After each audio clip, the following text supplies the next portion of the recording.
Fluoride is added to 70% of America's drinking water in what has long been a controversial practice of involuntary mass medication.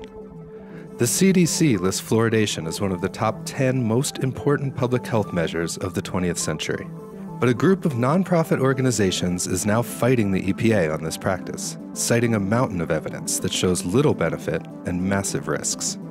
Not only has the ingestion of fluoride been linked to a variety of health concerns, but research increasingly shows that it doesn't even improve our teeth.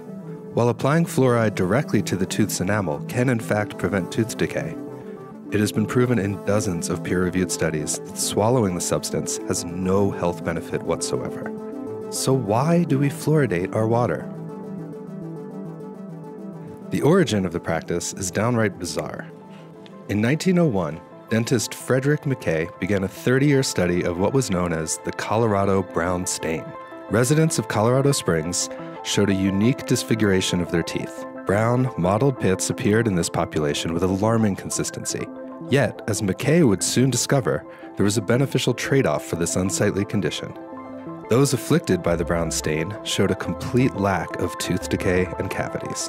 After an analysis of the local water supplies, Mackay found an unusually high amount of fluoride, which he credited for both the lack of decay and for the brown stain. Today, the brown stain is known as dental fluorosis, and mild cases, which only produce white streaks, are present in roughly 58% of adolescents. This mild discoloration has been a known side effect of fluoridation since the beginning, but the benefit of cavity and decay reduction was thought to outweigh the risk. In the last few decades, however, an abundance of medical research has emerged that shows much more profound potential dangers, leading to an ongoing legal battle to end this practice. Fluoride is essentially toxic to the human body, although in small doses, no acute effects are perceived. While our kidneys are able to filter out 50 to 60% of the fluoride we consume, the rest is stored in the body and has been observed to build up over time in certain areas. One organ that is particularly susceptible to fluoride buildup is the pineal gland, the part of our brain responsible for regulating sleep and reproductive hormones. Sometimes known as the third eye, this small gland has been linked to metaphysical abilities by many cultures throughout history. Philosopher and scientist René Descartes believed the pineal gland to be the principal seat of the soul. It is estimated that 40% of Americans have significant amounts of fluoride buildup in this gland by age 17. By old age, the pineal gland contains about the same amount of fluoride as a tooth. While the role of the pineal gland in facilitating psychic abilities and increased intuition is still up for debate, the fact that fluoride consumption impacts the gland's ability to function is absolutely proven. And that's not the only part of the brain that suffers. Over 30 independent studies have linked fluoride to a reduction in childhood IQ. A 2018 study published in Occupational and Environmental Medicine found that for every increase of 1 milligram per liter of fluoride in a pregnant woman's urine, their offspring averaged 2.4 points lower IQ scores at ages 1 through 3.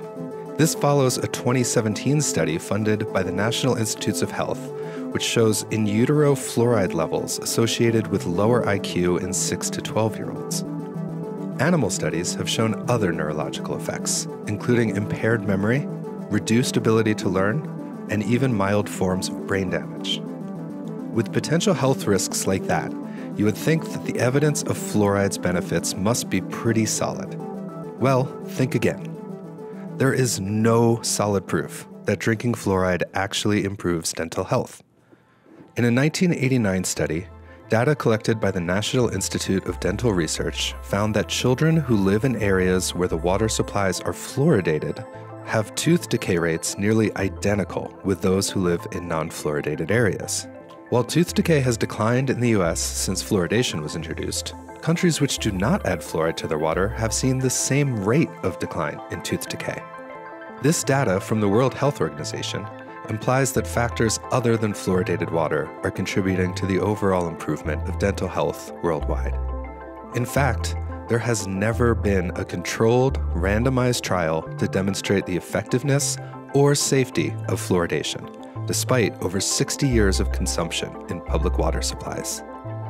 A 2009 study funded by the NIH was surprisingly the first to look at individual exposure to fluoride, as opposed to simply living in a fluoridated community. They found no correlation whatsoever between fluoride ingestion and tooth decay. Considering the wealth of scientific evidence now available, the involuntary mass consumption of fluoride seems indefensible. Yet, the EPA has dismissed citizen petitions to remove the substance, and is now trying to dismiss a lawsuit which would ban the use of fluoride under the Toxic Substances Control Act. Carbon filtration devices, like those made by Pure or Brita, will not remove fluoride from water. Even expensive reverse osmosis filters cannot remove 100% of the substance, although they can be more effective. Even if you have your own well or collect rainwater to drink, fluoride is still practically impossible to avoid. Food and drink is often made with fluoridated water, and of course, no explicit labeling is required. When most people hear the term fluoride, they think of happy, white, shiny teeth. But if more Americans looked at the actual truth about this practice, perhaps the involuntary medication could end.